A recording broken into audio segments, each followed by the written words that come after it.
हासिल करने के लिए जी तोड़ मेहनत लगती है और ये जी तोड़ मेहनत जो है वो शिल्पा जी ने की है। जी बिल्कुल, हम बात कर रहे हैं शिल्पा चाकू की, जिन्होंने मिसेस इंडिया यूनिवर्सल 2023 का खिताब हासिल किया है। हमारे साथ मौजूद है। सबसे पहले बहुत बहुत स्वागत है मैम आपका। थैंक यू बहुत बहुत बधाइयाँ आपको। शुक्रिया शुक्रिया। अगर हम मेहनत की बात करें तो काफ़ी मेहनत इन्होंने की है और एक सफलता की सीढ़ी पाने के लिए काफ़ी मेहनत की ज़रूरत होती है और जिस तरीके से इन्होंने लगातार मेहनत की, और अगर इससे पहले की बात करें तो इससे पहले भी टॉप 5 पे ये जा चुकी है, लेकिन उसके बाद भी इन्होंने हार नहीं मानी और लगातार कोशिश करने के बाद आज ये खिताब इन्होंने हासिल किया है। आपको बता दें कि नोएडा में कंपटीशन होता है और इन्हें ये खिताब मिलता है। इनसे बातचीत करते हैं। क्या आप कुछ अपनी जर्नी के बारे में कहना चाहेंगे? आपने मिसेस इंडिया यूनिवर्सल जीता है 2023, तो क्या कुछ कहना चाहेंगे? ईज़ी नहीं होता कुछ भी अचीव कर पाना, दैट टू जब आप एक आपके ऊपर रिस्पॉन्सिबिलिटी है, आप वर्किंग हैं, आप एक माँ हैं, आप एक बीवी हैं, बट ईज़ी नहीं होता, बट नामुमकिन भी नहीं होता है। तो आपकी लाइफ में बहुत हर्डल्स आएंगी, बहुत फेलियर भी देखने पड़ते हैं। जैसे लास्ट ईयर भी मैंने इस पेजेंट में पार्टिसिपेट किया था, बट मैं टॉप 5 तक जा पाई थी। तो मैंने उस फेलियर को अपनी हार नहीं समझा, मैंने अपने आप को इम्प्रोवाइज़ किया, कोशिश की कि मैं अपना 100% दे सकूं।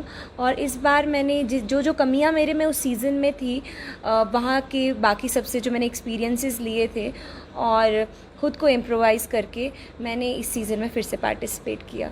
तो जर्नी आप समझिए, किसी की भी जर्नी, चाहे वो मेरी है, किसी की भी स्मूथ तो होती नहीं है। तो लेकिन फाइनली जब आप अपना गोल अचीव करते हैं ना, तो जो आपकी वो हर्डल वाली जर्नी होती है ना, वो आप भूल जाते हैं। जब आपने पार्टिसिपेट किया था तो कितनी डिफ़िकल्टीज उस टाइम पे आपको देखनी पड़ी? जी हाँ, जब मैं फ़र्स्ट टाइम वहाँ पे गई थी, मैं आपको बताती हूँ, मुझे पहले लगा था मिसेस में उतना कंपटीशन नहीं होता होगा, बट उसके बाद क्या हुआ कि वहाँ मैंने देखा कि कंपटीशन बहुत ज़्यादा था, बहुत ही ज़्यादा।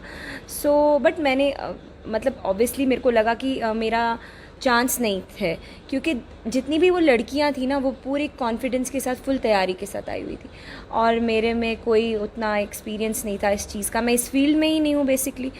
तो तब मुझे थोड़ा लगा कि नहीं, पॉसिबल नहीं है। लेकिन मैंने उन लोगों को ना मतलब अपना कॉम्पिटिटर नहीं, मैंने उनको अपना एक एजुकेटर बना लिया। मतलब जिनसे उनसे मैंने सीखा कि वो क्या कर रहे हैं, उन्होंने क्या क्या किया है इस पेजेंट के लिए, वो सब मैंने इस वाले सीज़न के लिए ट्राई किया। तो वहाँ पर बहुत सारे ऐसे कंपटीटर जो हैं वो आपके साथ देखने को मिले। किस तरीके का मतलब कहा जाए कि बिहेवियर कैसा था? मतलब फ्रेंडली था या फिर वहाँ पर भी कंपटीशन जो था? नहीं, लास्ट टाइम भी मैं कहूँगी, लास्ट टाइम भी मैंने बहुत अच्छे फ्रेंड बनाए वहाँ पे। उनमें से एक मेरी बहुत अच्छी फ्रेंड है, मतलब समझ लीजिए बहन है। और इस बार भी मैंने सब बहुत अच्छे थे, चाहे वो हमारे जूनियर मिस कैटेगरी के हैं, चाहे वो मिस्टर कैटेगरी के, जो मतलब बच्चे हमारे लिए तो बच्चे ही हैं, दे आर जस्ट 18, कोई 12th में पढ़ता है। और जो मिसेस कैटेगरी की मेरे साथ जो कंपटीशन कर रहे थे, वो भी बहुत अच्छी थे, सारे बहुत अच्छे थे। बट हाँ, आपकी वाइब कंप्लीटली सबके साथ नहीं मिलती है। मेरे कुछ फ्रेंड्स बने वहाँ पे जो बहुत क्लोज, बाकी सब भी बहुत अच्छे थे। तो अगर जजेस की बात करें तो जजेस का किस तरीके से रवैया था? जजेस का देखिए, जब नेहा धूपिया मैम से मुझे थोड़ा डर लग रहा था, मुझे क्या सबको ही लग रहा था, बट लेकिन ये लोग ना, सिर्फ लगता है कि बहुत मतलब गुस्सेल होंगे या ऐसा होगा, बट ऐसा कुछ भी नहीं होता है। वो लोग इतना डाउन टू अर्थ है ना, और वो आप लोगों को फील ही नहीं कराते हैं कि वो सेलिब्रिटी हैं या आप कुछ भी नहीं है उनके सामने। तो मतलब ये सिर्फ दिखता है टीवी में, otherwise they are very nice people. Aarav हमारे साथ मौजूद हैं, इनसे बातचीत करेंगे। आपको बता दें कि शिल्पा जी का बेटा है ये। कितनी खुशी है कि मम्मा ने ये टाइटल जीता है, कितनी खुशी होती है? बहुत खुश हूँ मैंने अपने सारे दोस्तों को भी बताया है। आई am really happy for and I am really proud. सारे दोस्त ट्रीट मांग रहे होंगे कि जल्दी जल्दी आरव ट्रीट दे दे। हाँ जी। और हम लोग शायद पार्टी भी रख लेंगे अपने दोस्तों के साथ। हाँ, क्या बात है। हाँ जी, नहीं सच में इन्होंने बहुत मेहनत की है। ये क्या होता था कि जब भी मेरे साथ थे ना, हमेशा मेरे साथ स्पीच की प्रैक्टिस भी करते थे, और इन्होंने बहुत मेहनत की थी इसके लिए। तो आप इस फील्ड के साथ साथ आपको होमवर्क भी कराते थे, आपका ध्यान भी रखते थे? एक्चुअली मेरा होमवर्क यही करते थे। पोल खुल रही है यहाँ पे। हाँ, जब भी ऑफ लेता है तो मेरे से ही करवाता है, वो जो पेंडिंग वर्क होता है ना इसका, वो मैं ही करती हूँ। ये बात बिल्कुल सच है and I am really proud of her, क्योंकि एक तो she works as a placement officer और मम्मा अब मिसेस इंडिया में भी जा रहे हैं, साथ साथ में मेरा होमवर्क भी कराते हैं, सारी केयर रखते हैं हम सबकी। और जब हम में से कोई भी बीमार होता है तो ये अपनी हेल्थ के बारे में नहीं सोचते, हम सबको ठीक करने की कोशिश करते हैं। यानी कि बहुत ज़्यादा ध्यान रखते हैं, अपना नहीं लेकिन आपका ज़रूर रखते हैं। हाँ जी, हाँ जी। बस कुछ नहीं है, मुझे अच्छा लगा कि मेरा बेटा मेरी तारीफ़ करा। I am so happy. Thank you बेटा। You welcome. कुछ मैसेज देना चाहेंगे? मैं एक चीज़ कहना चाहूँगा कि आपको सबसे पहली बात अपने पेरेंट्स के साथ बहुत मज़ा करना चाहिए। अगर आप, क्योंकि जनरली काफ़ी पेरेंट्स बिजी होते हैं और ज़्यादा टाइम नहीं मिलता है, तो मेरा यही एडवाइस है, अगर आपके पेरेंट्स आपके साथ टाइम स्पेंड कर रहे हैं, आपकी हेल्प करना चाहते हैं, तो उसका बेस्ट मतलब लो। मैं ये नहीं कह रहा हूँ उनको यूज़ करो, but try your best to have fun with them. तो आपके साथ कितना टाइम स्पेंड करते हैं मम्मा? जितना भी टाइम मिल जाता है उतना कर लेते हैं। जनरली क्या होता है, हम दोनों जब मम्मा फ्री होते हैं हम बैडमिंटन भी खेलते हैं। कौन सी गेम कौन सी पसंद है आपको? मैं जनरली इनके साथ इंडोर गेम्स ही खेल लेता हूँ, जैसे लूडो। बैडमिंटन भी ये बहुत अच्छा खेल लेते हैं मेरे साथ। आउटगोइंग करते हो? वो तो करते हैं, हर सैटरडे संडे करते ही हैं। जाना ही जाना है। हाँ जी। अपने दोस्तों को बोल दो रुक जाओ, पार्टी के लिए तैयार है हम। Yup, exactly. आने से पहले मैं आपका इंस्टा स्क्रॉल कर रही थी तो वहाँ पर मैंने देखा आप घूमने फिरने के काफ़ी शौकीन। जी, बहुत ज़्यादा। पर ये भी आपको लगेगा कि मैं सब कुछ बोल रही हूँ, 2 साल से ही किया मैंने, बट ये सारा कुछ मैंने कोविड के बाद से। हाँ, घूमने पहले भी हम समर वेकेशंस में जब बेटे का ऑफ होता है तब जाते थे, बट अभी मैंने जब से मैराथन शुरू किया तो अलग, जैसे भद्रवा में कभी होता था, कभी पत्नी टॉप में होता था, तो एक बार कहीं और दूर जगह था, तो मैंने फ्रेंड्स के साथ घूमना अभी शुरू किया। हाँ, बट मुझे बहुत अच्छा लगता है। आप अपने जॉब भी संभाल रही हैं, इस फील्ड को भी संभाल रही हैं और साथ ही साथ अपने घर पर परिवार को भी संभाल रही है, अपने बच्चे को भी, हस्बैंड, फैमिली की बात करें, फैमिली को भी संभाल रहे, तो कितना डिफ़िकल्ट हो जाता है। क्योंकि अगर मैं एक चीज़ का सोचूं, मैं जॉब कर रही हूँ तो मेरे को तो बहुत ज़्यादा डिफ़िकल्टी आना शुरू हो जाती है। शुरू में लगेगा ऐसा, बट जो चीज़ आपको अच्छी लगेगी ना तो आप कभी नहीं रुकेंगे उसे करने के लिए। जब मैंने मैराथन करना, रनिंग करना शुरू किया था, उस टाइम पे मैं 3:30-4 बजे उठती थी ताकि मैं ब्रेकफास्ट बना के जाऊँ, लेट हो जाता था। लेकिन मुझे उसमें भी थकावट महसूस नहीं होती थी, क्योंकि वो आपके दिल को अच्छा लगता है। तभी तो कहते हैं ना कि वही कीजिए जो आपके दिल को अच्छा लगता है। पैशन क्या था आपका, गवर्नमेंट एम्प्लॉय बनना या फिर मॉडल बनना?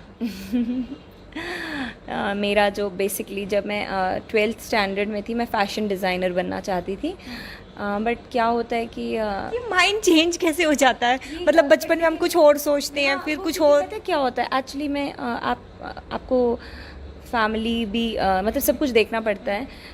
फिर उसके बाद इसीलिए मैंने आईटी में, मतलब कंप्यूटर इंजीनियरिंग की। उसके बाद मैंने MBA HR किया, उसके बाद जॉब करी, और जब मुझे लगा कि अब मेरे पास टाइम है तो मैंने अब ये कर लिया जो मेरा एक सपना था, समझ लीजिए बचपन। पहले आपको फैशन डिज़ाइनर मुझे करना था, क्योंकि मुझे कपड़ों के साथ ना कुछ अलग ही टाइप का लगाव है जो हर फीमेल को होता है, तो बट नहीं कर पाई। बट कोई नहीं, एक लड़की को हमेशा अच्छा रहना, ड्रेसअप होने का बहुत कपड़े जितने भी मर्जी होंगे उसके बाद भी हम बोलेंगे हमारे पास कपड़े नहीं है। तो ये हर किसी की कहानी यही है। कहीं भी जाना होगा तो हमेशा यही, हमारे पास कपड़े नहीं, हम क्या पहने, हमारा रोज़ का रोना यही है। लेकिन जो मैं जिस लाइफ में मैं अभी हूँ, तो I am satisfied in this also, seriously. कि देखिए ना, जो होता है अच्छे के लिए होता है। शायद अगर मैं तो फैशन डिज़ाइनर बन गई होती तो आज मैं ये ना कर पाती। तो जो होता है अच्छे के लिए मुझे लगता है तब अगर आप फैशन डिज़ाइनर भी बनते, मुझे लगता है आप इस फील्ड में ज़रूर जाते हैं। पता नहीं, कह नहीं सकते हैं, बट हाँ, जैसे आज की डेट में टचवुड मेरा जॉब भी है, मैंने अपना ड्रीम भी फुलफ़िल कर लिया है। मुझे कोई किसी चीज़ का वो रिग्रेट नहीं है, कोई कंप्लेंट नहीं है। तो आगे जाके क्या कुछ सोचा है, क्या प्लान है, फ्यूचर प्लान्स क्या है? देखिए, कहते हैं ना, हम बहुत सारे प्लान्स बनाते हैं, बट असली मर्ज़ी तो ऊपर वाले की चलती है ना। तो अभी तो मैंने जैसे आपको बताया कि मैं सिर्फ आगे अपनी स्टडीज़ को कंटिन्यू करना चाहती हूँ। फर्स्ट प्रेफरेंस मेरी वो है। यानी कि आप PhD करना चाहते हैं? जी। मैं भी कब से सपने सजाए बैठी हूँ कि मैं भी पीएचडी कर लूँ, मैं भी कहीं आगे पढ़ लूँ। आप अभी जब मुझे इतना लेट याद आया तो आप तो कर ही सकते हैं ना। मैंने आपको कहा ना, कोई प्रॉब्लम नहीं, आप कुछ भी कभी भी कर सकते हैं। बस आपका दिल, मतलब आपका दिल कहना चाहिए कि मुझे यही करना है। अच्छा, वहाँ पे क्वेश्चंस राउंड भी होते हैं, तो कितना डिफ़िकल्ट होता है क्वेश्चन या फिर इजी वे में होता है? जैसे हमारा टैलेंट राउंड जब होता है ना, उसी टाइम पे क्या होता है कि आपको इंट्रोडक्शन देना होता है, फिर वो आपसे पूछते भी हैं। डिफ़िकल्ट नहीं, general question, that depends on कि वो क्या पूछ रहे हैं। जनरल क्वेश्चन होगा कि आपका इंस्पिरेशन कौन है, किसने आपको मोटिवेट किया है, गॉड की क्या वैल्यू है, मतलब क्या है आपके लिए गॉड, ऐसे ऐसे क्वेश्चंस होते हैं। मैं भी ये क्वेश्चन कर लूँ, आपका इंस्पिरेशन कौन है? इंस्पिरेशन मतलब देखिए, मैं किसी एक्टर या किसी उस पर्सनालिटी को नहीं मानती हूँ। मैंने आपको पहले बताया था, मैं अपने मतलब मेरे माँ बाप ने भी मेरे लिए बहुत किया है। आज उन्होंने मुझे पढ़ाया लिखाया, इस जगह तक लाया है। सो क्योंकि आपको पता है माइग्रेशन हो गई थी, ज़ीरो से शुरू किया था तो। लेकिन मेरी इंस्पिरेशन मेरे फादर इन लॉ है, क्योंकि एक बहुत अच्छे प्रोफाइल पे होने के बावजूद भी ना उनमें कभी वो घमंड, डाउन टू अर्थ रहे हैं वो। मैं चाहती हूँ उनकी तरह पेशेंस, कंपैशन, मतलब सब कुछ मैं उनकी तरह कभी बन पाऊँ, जो कि मैं पता नहीं अभी 10% भी नहीं बन पाई हूँ। कोई ऐसा राज जो आपने किसी से ना बताया हो, आप बताना चाहें? राज तो कोई नहीं है। हाँ, वह राज क्या है मैं आपको बता रही हूँ। वो राज मूवी भी आई थी ना? हाँ, राज ये कि जब लास्ट टाइम पे भी मैं गई तो मेरे जो रिलेटिव्स हैं वो मुझे यही पूछ रहे थे, तुम तो इतना शर्माती थी कि जहाँ से सामने से कोई आता था तो तुम रास्ता ही बदल देती, चाहे नाली में गिर जाओ, तो अब तुमने राह पे कैसे चला? तो पता नहीं, मुझे खुद भी नहीं पता कैसे हुआ ये सब। बस हो गया। हाँ, हो गया। शादी के बाद ये स्टेप उठाना कितना डिफ़िकल्ट होता है? डिफ़िकल्ट बिल्कुल भी नहीं होता है। अगर आपके हस्बैंड, आपके इन लॉज आपके सपोर्ट में हो, फिर तो बिल्कुल डिफ़िकल्ट नहीं है। बहुत सारी महिलाओं की बात करें, जैसे कई सारी महिलाएं जो है वो पाई जाती हैं जहाँ पर कहीं ना कहीं उन्हें फैमिली सपोर्ट नहीं मिलता है, उनके हस्बैंड जो है उन्हें रोकते हैं, आपको इस फील्ड में नहीं जाना, आपको ये काम नहीं करना।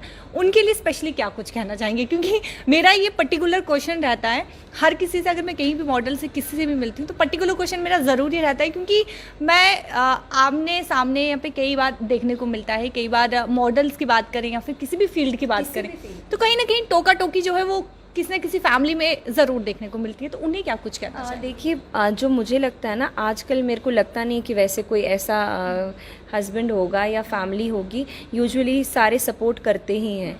तो अगर कोई भी होगा ऐसा तो मतलब मुझे लगता है कि हस्बैंड को भी अपनी वाइफ को फ्रीडम देना चाहिए कि वो अपने सपने पूरे कर सके, और वाइफ को भी हस्बैंड को, ये जैसे दोनों तरफ से, ये नहीं है कि सिर्फ हस्बैंड ही आपको टोका टाकी नहीं कर रहे हैं तो वाइफ को भी नहीं करनी चाहिए। जब आप दोनों का ये रिलेशन बैलेंस रहेगा ना, तभी देखिए कोई प्रॉब्लम नहीं आएगी लाइफ में।